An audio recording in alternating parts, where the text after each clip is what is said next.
जनता को मैं दोनों हाथ से हाथ जोड़ के प्रणाम करता हूं। मंच में उपस्थित हमारे राष्ट्रीय महामंत्री प्रियंका गांधी जी, आदरणीय प्रतिभा जी, आदरणीय सुक्खू जी, आदरणीय मुकेश जी, आदरणीय शुक्ला साहब, मंच सभी अतिथिगण, उपस्थित भाइयों बहनों, युवा साथियों, पत्रकार मित्रों, 10 गारंटी कांग्रेस पार्टी ने आपको दी है। भारतीय जनता पार्टी पूछती है पैसा कहां से आएगा। सही में उनके पास पैसा नहीं है, क्योंकि उस पैसे से विधायक और सांसद खरीदते हैं। जयराम ठाकुर जी अभी से शुरुआत कर दिए हैं, फोन कर रहे हैं कांग्रेस के विधायकों को, प्रत्याशियों को, भैया आ जाओ, इतना देंगे, कैबिनेट भी देंगे। इसका मतलब ये है कि भारतीय जनता पार्टी ने अपनी हार स्वीकार कर ली है। कांग्रेस आ रही है, 10 गारंटी आपको दी है, कैसे पूरा होगा मैं बताता हूं। मैं छत्तीसगढ़ से आया हूं। राहुल गांधी जी हमारे नेता गए थे छत्तीसगढ़ में चुनाव के पहले। उन्होंने कहा था 10 दिन में किसानों का ऋण माफ करेंगे। सरकार बनी, 10 दिन नहीं लगा, 10 घंटा नहीं लगा, 2 घंटे के भीतर में 19 लाख किसानों के 9,500 करोड़ रुपया हमने माफ किया।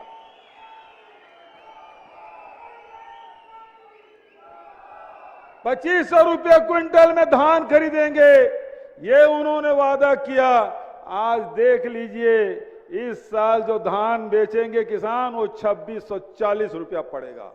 राहुल जी तो 2,500 बोले थे, आज 2,640 रुपया।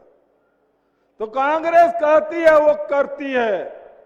ओल्ड पेंशन स्कीम छत्तीसगढ़ में लागू, राजस्थान में लागू, हम झारखंड में हमारी साझा सरकार है, वहां लागू। तो हिमाचल में यदि आपसे कांग्रेस ने कहा है कि 10 दिन में ओपीएस लागू होगा, मतलब लागू होगा। आदरणीय साथियों, मैं एक बात का अपनी बात समाप्त करूंगा, क्योंकि आप प्रियंका जी सुनना चाहते हैं और मुझे भी बेल्लारी जाना, वहां नाइट लैंडिंग की व्यवस्था नहीं है, इसलिए मुझे जल्दी जाना है। राहुल जी के साथ कल पद यात्रा में शामिल होऊंगा। एक बात आपसे कहना चाहता हूं, भारतीय जनता पार्टी की सरकार आपके जेब से पैसा निकालने का काम करती है। चाहे पेट्रोल की कीमत बढ़ा के, डीजल की कीमत बढ़ा के, रसोई गैस की कीमत बढ़ा के आपके जेब से पैसा निकालने का काम कर रहे हैं। अब तो जीएसटी भी लगा दिया है। रोटी में 5%, पराठा में 18%, दही में भी जीएसटी। तो पैसा निकालने का काम वो करती है। कांग्रेस है वो किसानों के, मजदूरों के, गरीबों के, महिलाओं के, नौजवानों के जेब में पैसा डालने का काम करती है। आज आपसे वादा किया गया है कि महिलाओं को 1,500 रुपया देंगे। आपसे वादा किया 300 यूनिट तक की बिजली बिल छूट देंगे। आपसे वादा किया है कि किसानों से 10 लीटर तक के दूध खरीदेंगे, 2 रुपया किलो में गोबर खरीदेंगे। ये काम हम लोग छत्तीसगढ़ में कर रहे हैं, यहां भी होगा, हिमाचल में होगा। आप चाहते हैं कि नहीं चाहते हैं? मैं आपसे केवल इतना सवाल पूछता हूं। हाँ चाहते हैं तो हाथ उठा के समर्थन करिए। तो बस एक नारा लगा के मैं अपनी बात समाप्त करता हूं। आपने हाथ उठा के समर्थन किया है। ये लड़ाई ये नहीं लड़ेंगे, ये लड़ाई आपकी है। तो आप हाथ उठा के बताइए, आप ये लड़ाई लड़ना चाहते हैं कि नहीं लड़ना चाहते? आप ये लड़ाई अपने हाथ में ले लीजिएगा। देखिएगा, ये नोट धरे के धरे रह जाएंगे, काम नहीं आएगा। छत्तीसगढ़ में इतनी सीट आपने दी वहां की जनता ने, 3/4 बहुमत से। हिमाचल में भी 3/4 बहुमत से कांग्रेस को जिताइएगा। ये पैसे धरे के धरे रहेंगे। और जयराम जी को आप जयराम कहिए, यही आपसे कहते हुए एक बार जोरदार जयकारा का आपसे निवेदन। कांग्रेस पार्टी सोनिया गांधी, राहुल गांधी, प्रियंका गांधी जिंदाबाद, प्रियंका गांधी जिंदाबाद, प्रियंका गांधी जिंदाबाद। यदि संचालक महोदय कहें तो मैं प्रियंका जी को सीधे आमंत्रित कर लूं। तो प्रियंका जी आप जोरदार ताली बजाइए। प्रियंका जी को मैं आमंत्रित करता हूं, आप सबको संबोधित करें और मैं आपसे विदा चाहता हूं। धन्यवाद। जय हिंद, जय हिमाचल।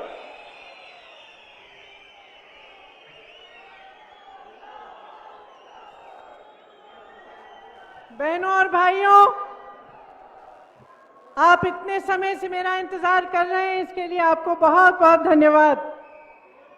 श्री भूपेश बघेल जी, श्री प्रताप सिंह बाजवा जी, श्री राजीव शुक्ला जी, श्रीमती प्रतिभा सिंह जी, श्री मुकेश अग्निहोत्री जी, श्री सुक्कू जी, श्री रामलाल जी, श्री चंद्र कुमार जी, राजेंद्र राणा जी, विनय कुमार जी, कुलदीप कुमार जी, कौल सिंह ठाकुर जी, कुलदीप राठौर जी, धनीराम शंडिल जी, एआईसीसी के सारे सचिव और यहाँ पे उपस्थित तमाम नेतागण, कार्यकर्तागण, आप सबका इस सभा में बहुत बहुत स्वागत।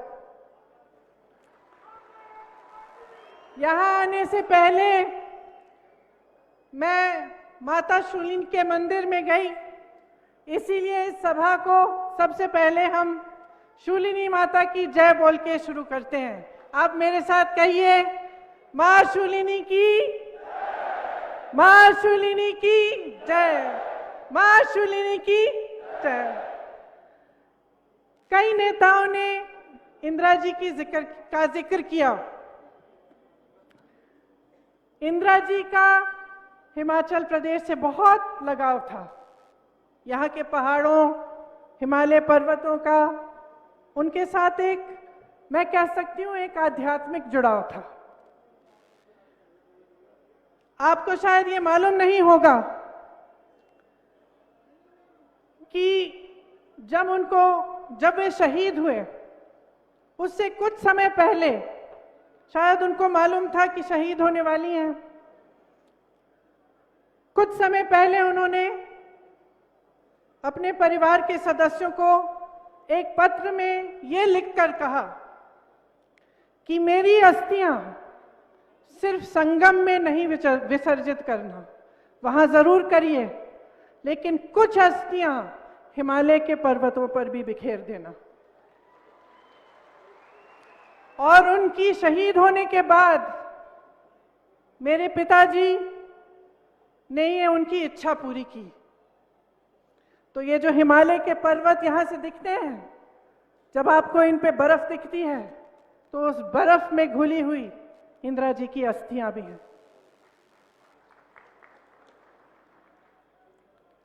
मैंने जब यहां घर बनाया शिमला में, शिमला के पास मशोबरा में, तो इसीलिए बनाया क्योंकि इंदिरा जी की एक छोटी सी निजी ख्वाहिश थी।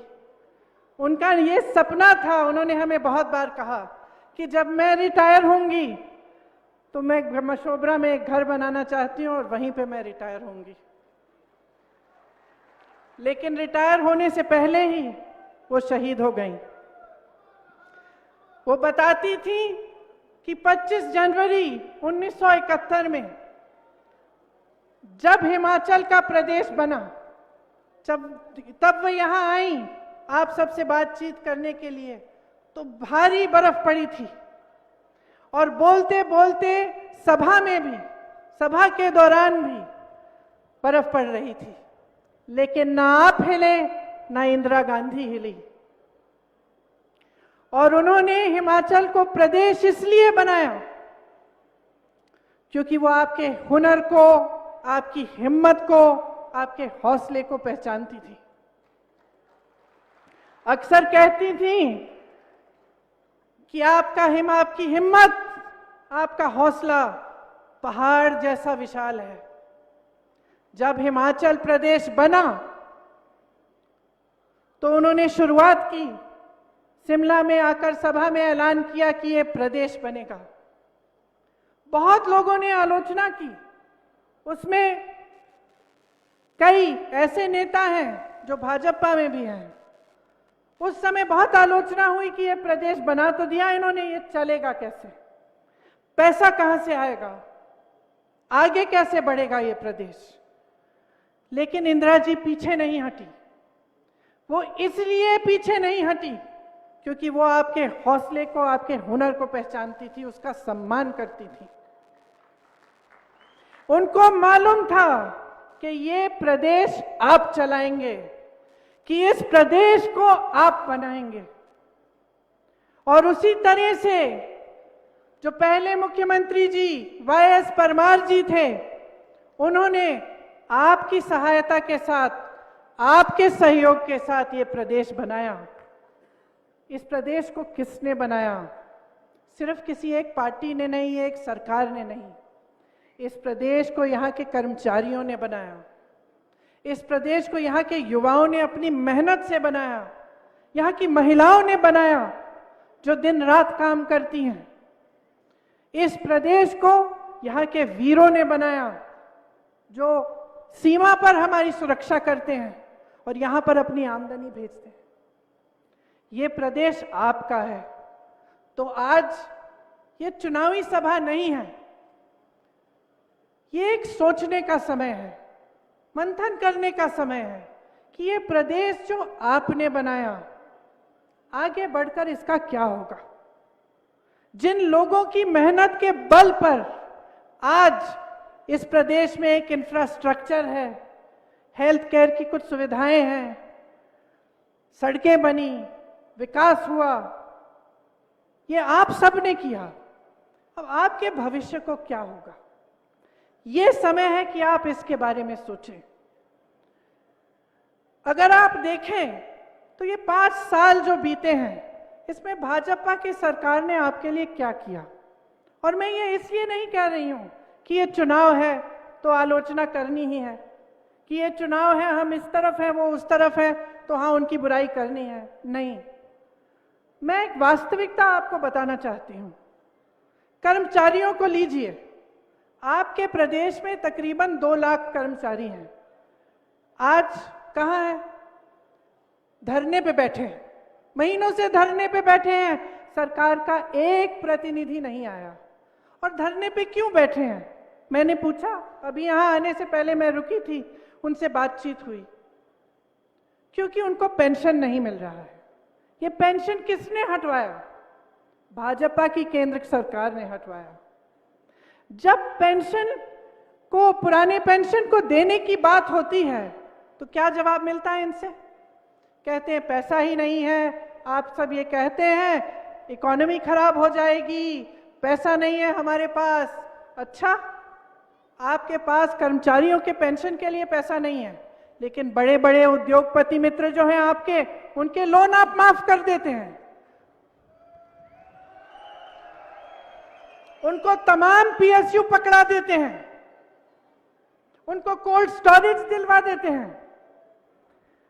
सेब के दाम, फसल के दाम वो तय करेंगे। और जो मेहनत कर रहा है कर्मचारी, उसके लिए आपके पास न समय है और ना आपके पास पैसा है। और आप अपने मुंह से कहते हैं ये।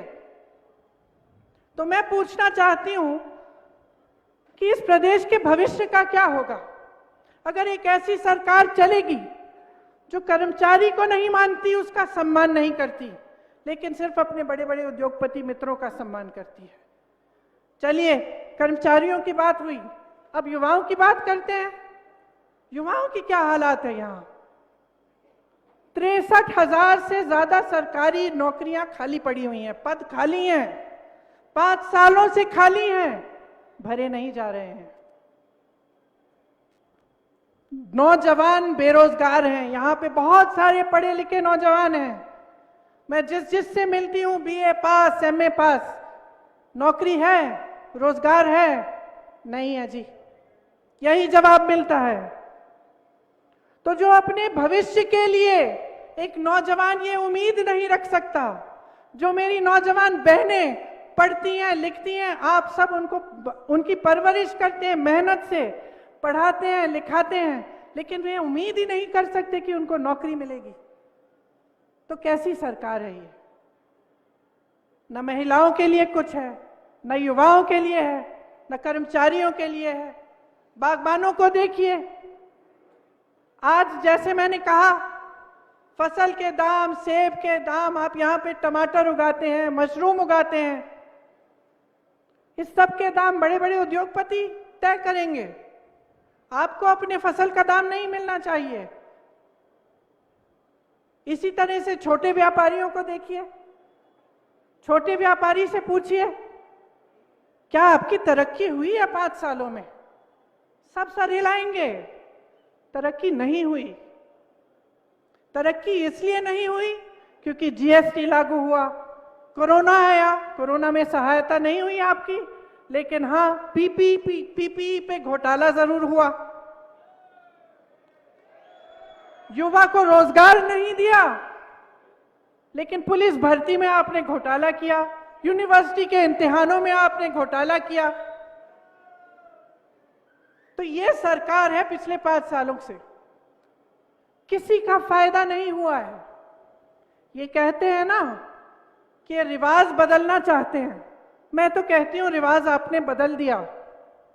जो कांग्रेस की सरकार यहां थी, जो सरकारें थी, इतने समय से जो मुख्यमंत्री थे, चाहे वो वाईएस परमार जी हों, चाहे वो रामलाल ठाकुर जी हों, चाहे वो वीरभद्र सिंह जी हों, सबने वही इंदिरा जी का जो आध्यात्मिक रिश्ता है आपके साथ, जो दिल का रिश्ता है आपके साथ, वो रिश्ता निभाया, विकास कराया, शिक्षा के संस्थान बनाए, आपकी तरक्की के लिए काम किया। उस रिश्ते को इन्होंने, उस रिवाज को उन्होंने बदल डाला है। इंतजार मत करिए कि रिवाज बदलेगा, रिवाज ये 5 साल पहले बदल चुके हैं। और क्या किया इन्होंने? इन्होंने आपको देने के बजाय आपसे छीना। छोटे दुकानदारों पर जीएसटी डालकर कमाई छीनी, बागबानों पर इन्होंने तमाम ये मुश्किलें डालकर बड़े बड़े उद्योगपतियों के फायदे के लिए आपकी कमाई छीनी। ये छोड़िए, युवा उम्मीद रखता था कि भर्ती होगा आर्मी में, फोर्सेस में, और आज उन्होंने अग्निवीर ले आए। अब वो अग्निवीर ले आए। अगर आप अपनी फौजियों को, अपने जो देश के लिए शहीद होने के लिए तैयार हैं, उनको आप ठेके पे आप रखेंगे? 3-4 महीनों के, सालों के बाद बस खत्म बात। उनको पेंशन नहीं मिलेगा, उनको ठीक से सैलरी नहीं मिलेगी। सिर्फ लिया है आपसे, छीना है आपसे। अरे महिलाओं से मेरी बहनें बैठी हुई हैं, आपको तो गैस सिलेंडर कहते हैं कि दिया, 1000 रुपए का गैस सिलेंडर कौन खरीदेगा? वो भी आपसे छीन लिया है। युवाओं का भविष्य छीना है, छोटे दुकानदारों की कमाई छीनी है, किसानों, बागबानों की कमाई छीनी है, पेंशन छीना है। क्या आप ऐसी सरकार चाहते हैं? आप बताइए, क्या आप बदलाव चाहते हैं? चाहते हैं कि नहीं? जोर से बोलिए। चाहते हैं। जिस से मैं मिलती हूं वो कहते हैं मुझे, हम बदलाव चाहते हैं, थक गए हैं हम। आपके जो मुख्यमंत्री थे हमारे लिए काम करते थे, यहां घोटाले पे घोटाला हो रहा है। लेकिन सिर्फ इनके बारे में नकारात्मक बात करने के लिए नहीं आई हूं मैं आपसे कहना चाहती हूं कि कांग्रेस आपके लिए क्या गारंटी दे रही है, क्या कह रही है, क्या करना चाहती है। मैंने युवाओं की बात की। देखिए, एक देश, एक प्रदेश के लिए युवाओं से ज्यादा जरूरी, ज्यादा महत्वपूर्ण कुछ नहीं है। आपके भविष्य मजबूत होंगे तो प्रदेश आगे बढ़ेगा। इसीलिए हमने तय किया है, और ये मैं यहां इस मंच पे खड़े होकर आपको गारंटी दे रही हूं कि जब हमारी सरकार आएगी, मुख्यमंत्री जी बैठे थे, उनको जाना पड़ा, उन्होंने कहा था अभी आपके सामने कि उनकी सरकार बनी और जो वचन उन्होंने चुनाव में किया था कि किसानों के कर्ज माफ होंगे, वो 3 घंटों के अंदर अंदर सरकार बनने के बाद वो वचन उन्होंने पूरा करना शुरू किया। आज यहां पे खड़े होते हुए मैं आपसे कहना चाहती हूं कि जब कांग्रेस की सरकार हिमाचल प्रदेश में बनेगी तो 2 निर्णय एकदम पहली मंत्रिमंडल की बैठक पे होंगे। सबसे पहला, 1 लाख जो सरकारी नौकरियां हैं, जो पद हैं, वो भरे जाएंगे और वो नौकरियां मिलेंगी आपको। कुल मिलाकर 5 लाख रोजगार मिलेंगे, जिसमें से 1 लाख रोजगार पहले मंत्रिमंडल के बैठक में तय करे जाएंगे और उसकी घोषणा होगी। दूसरी चीज कि ये जो ओपीएस है, पुराना पेंशन, वो भी उसी मंत्रिमंडल के बैठक में तय किया जाएगा और आपके सामने लाएंगे, वो आपको वापस मिलेगा। इस प्रदेश के जो 2 लाख कर्मचारी हैं, उनको अपना हक मिलेगा, क्योंकि ये उनका हक है, उनका अधिकार है जो उनसे छीना गया है। यहाँ पे तमाम युवा हैं, पिछले 5 सालों में नौकरी आपको मिली नहीं, रोजगार आपको मिला नहीं, लेकिन मेरे सुनने में आया है कि यहाँ पे ड्रग्स बहुत फैले हैं। एक ड्रग पॉलिसी बनेगी और डी एडिक्शन सेंटर हर जगह लगवाए जाएंगे। लेकिन सबसे महत्वपूर्ण बात है कि हमारा पूरा जोर रोजगार दिलवाने में जाएगा और 680 करोड़ का स्टार्टअप फंड बनवाएंगे। जो नौजवान अपनी अपना छोटा सा व्यापार शुरू करना चाहता है, स्टार्टअप करना चाहता है, उसको 0% ब्याज पर यह लोन मिलेगा और इसके लिए एक अलग से फंड बनेगा। जो सरकारी और पब्लिक प्राइवेट कंपनियां हैं, उसमें हिमाचल के रहने वालों को रोजगार की अहमियत मिलेगी। सबसे पहले आपको रोजगार मिलेगा।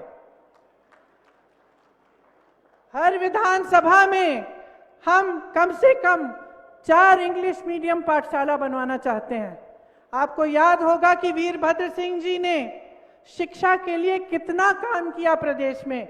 आज अगर बच्चा पढ़ा लिखा है, अगर हर नौजवान युवा युवती पढ़ी लिखी है, तो हम कह सकते हैं और गर्व से कह सकते हैं कि ये काम वीरभद्र जी ने करवाया था। मेरी बहनें यहां बैठी हुई हैं, मैं जानती हूं कि कितना कठिन जीवन है। हर परिस्थितियों में आप गृहस्थी भी संभालती हैं, बाहर काम भी करती हैं, खेती भी करती हैं, नौकरी भी करती हैं। और जब मैं आप सबको देखती हूं तो इतना गर्व होता है आप पे कि आप इतनी दृढ़ता से बगलामुखी मां की शक्ति से, मां ज्वाला जी की शक्ति से, मां नैना देवी जी की शक्ति से आप काम करती हैं, आप आगे बढ़ती हैं, चाहे कोई भी परिस्थितियां हों। हम चाहते हैं कि ये जो महंगाई की परिस्थिति है, जिससे आपको इतनी मुश्किलें हुई हैं इन 5 सालों में, इनका सामना करने के लिए आपको कुछ मदद मिले।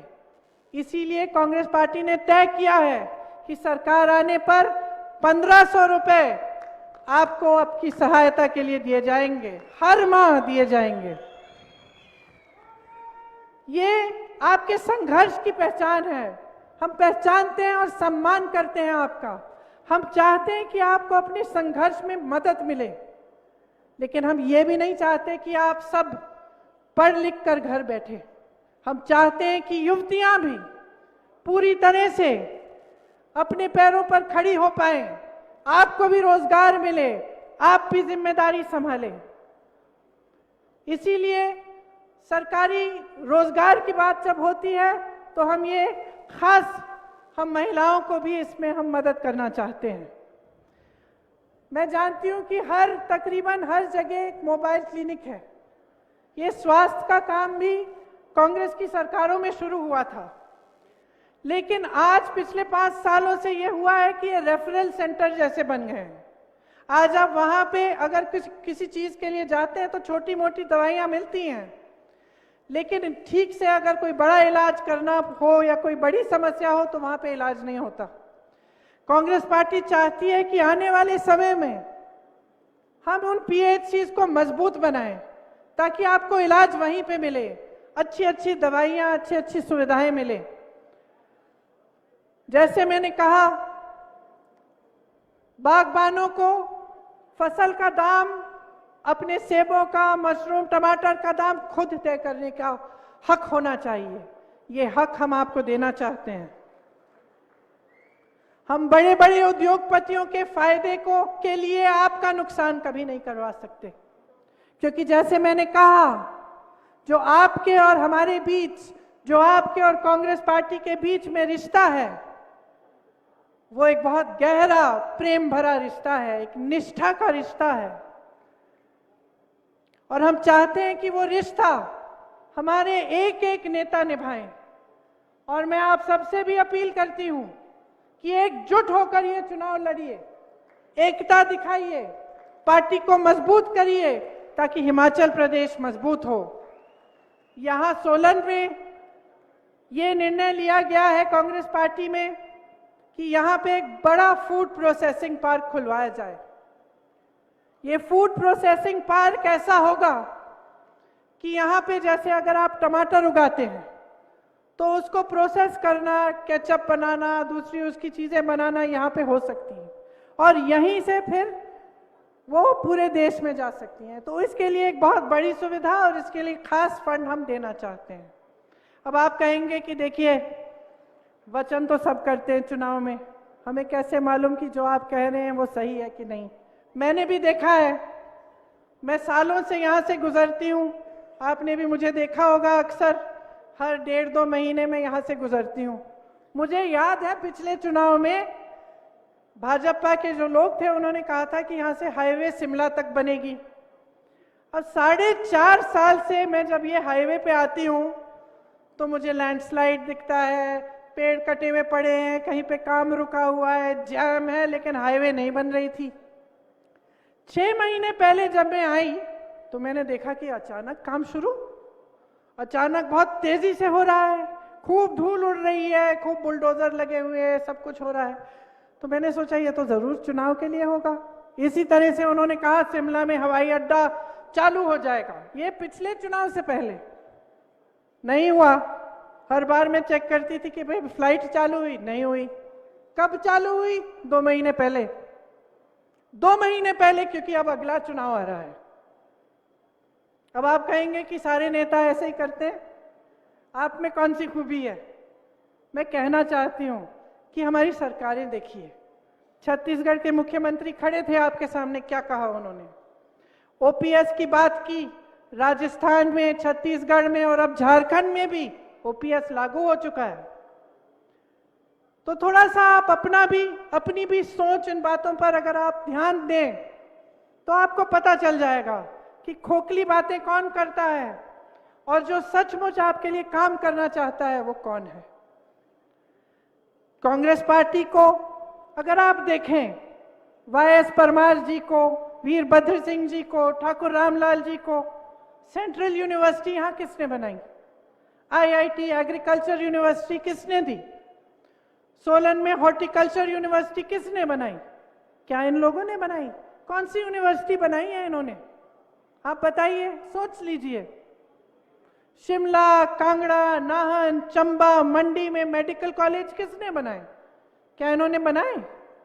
नहीं बनाए। क्या जो ये सब कराते हैं, अपने बड़े बड़े उद्योगपतियों का फायदा करते हैं, ठीक है, फायदा करिए अपने मित्रों का, लेकिन उससे कुछ रोजगार तो बने। क्या एक भी रोजगार बना है? क्या इन बड़े बड़े उद्योगपतियों ने आपको एक भी रोजगार दिया है? लेकिन जो पीएसयू ये बेच रहे हैं उससे आपको रोजगार मिलता था ना। जो मेडिकल कॉलेज हैं वो आपका हुनर बढ़ाएंगे ना।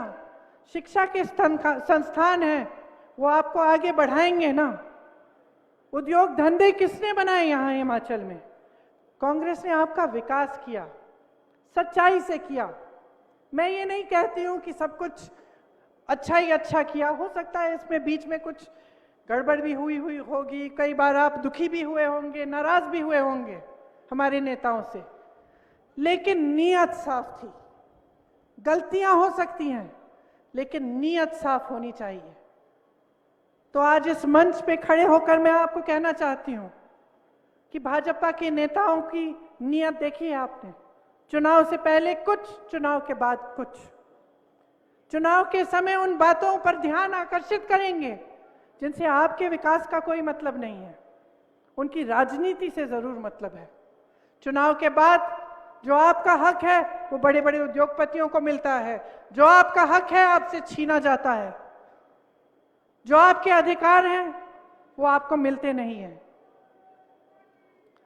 तो आप सोचिए कि आगे 5 सालों में आप क्या चाहते हैं।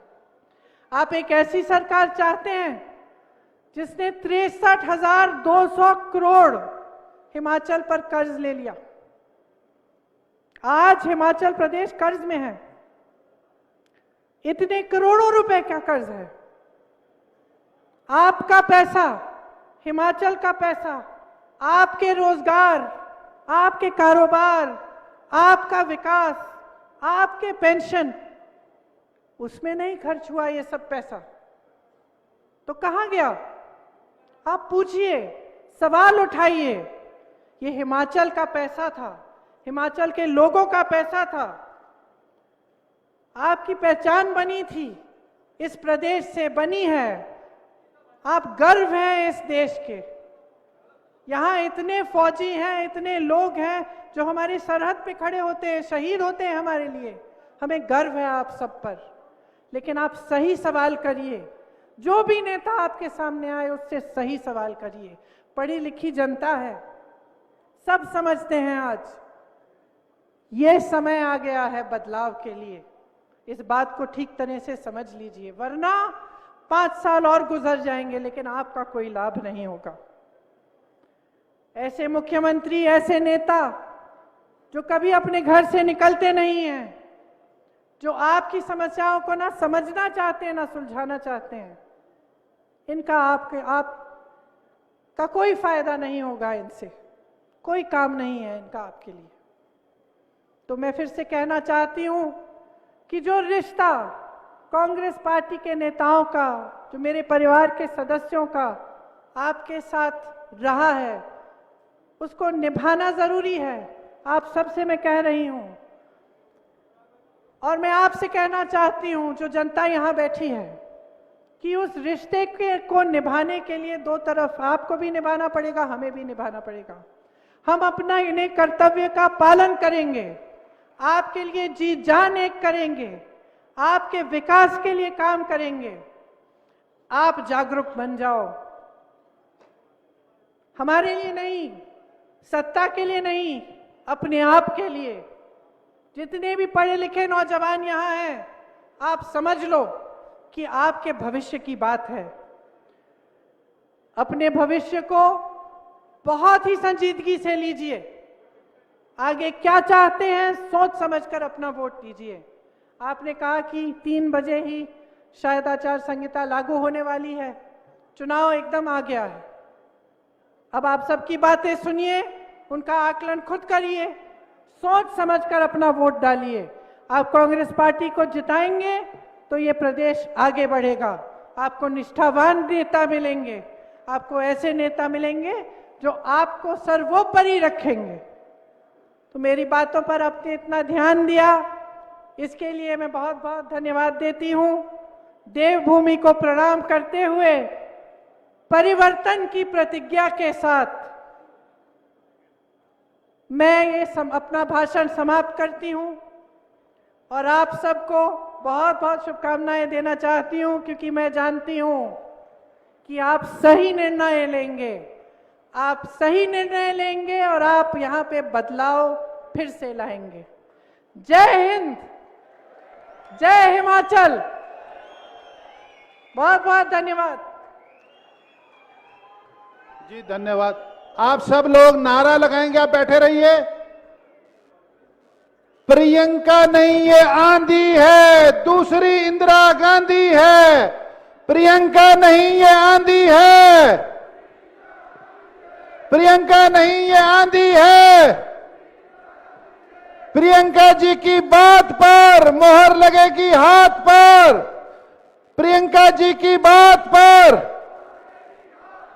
प्रियंका जी की बात पर आप सब लोग का धन्यवाद। और अब धन्यवाद जो है vote of thanks Shri Harshvardhan Chauhan, जो शिलाई से हमारे एमएलए हैं, चीफ विप हैं पार्टी के। मैं उनसे अनुरोध करता हूं कि वो आए और आप लोगों को संबोधित करें, वोट ऑफ थैंक्स करें।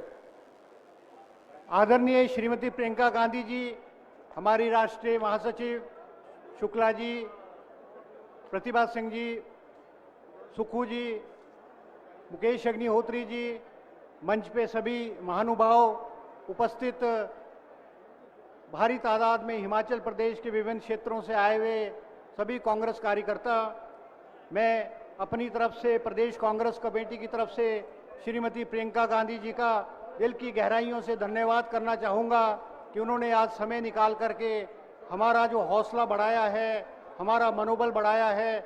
और मैं आश्वासन देना चाहूँगा कि आपके आने से हमारा मनोबल बढ़ा है, हौसला बढ़ा है और हम इसको जीत में तब्दील करेंगे।